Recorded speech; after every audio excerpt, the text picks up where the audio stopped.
И какво става, хора, и добре дошли в днешния клип на Цветанов Car Review. Днес ще ви покажа най-бруталната 39-ка в България. Тя е 628 коня, сменяна е с М пакет.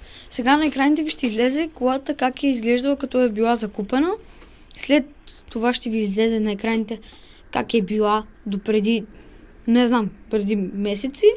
И в момента това е сегашния вид. Колата е с генерация от 540 бензин E60.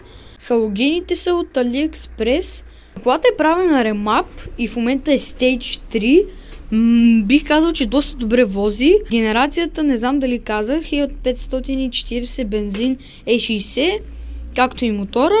Както виждате на първите снимки е била почти бяла, на втората вече е такова по-сиво, а сега вече е оранжева, или както някои казват, оранжевия тигър.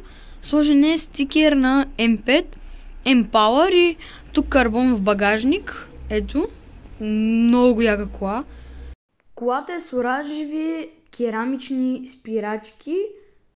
Колата е X-Drive, има 4x4 режим и задно предаване, което е на всички BMW-та. Колата има и черно фолио на прозорците. Ето.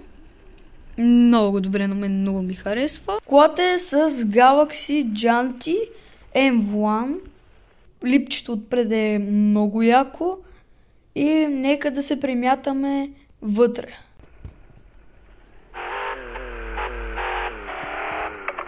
Ето, хора, колата ускорява много добре, много бързо.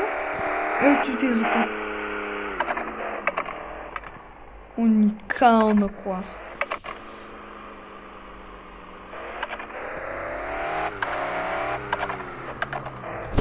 Много меко вози. Просто топ.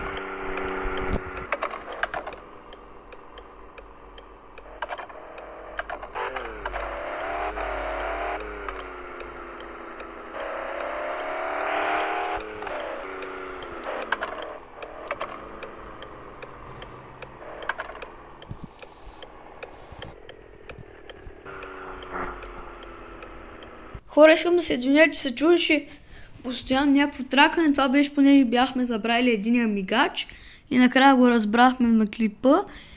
И това беше от мен, хора. Надявам се клипа да ви е харесал. Сега на екраните ви ще излязат и неговия TikTok.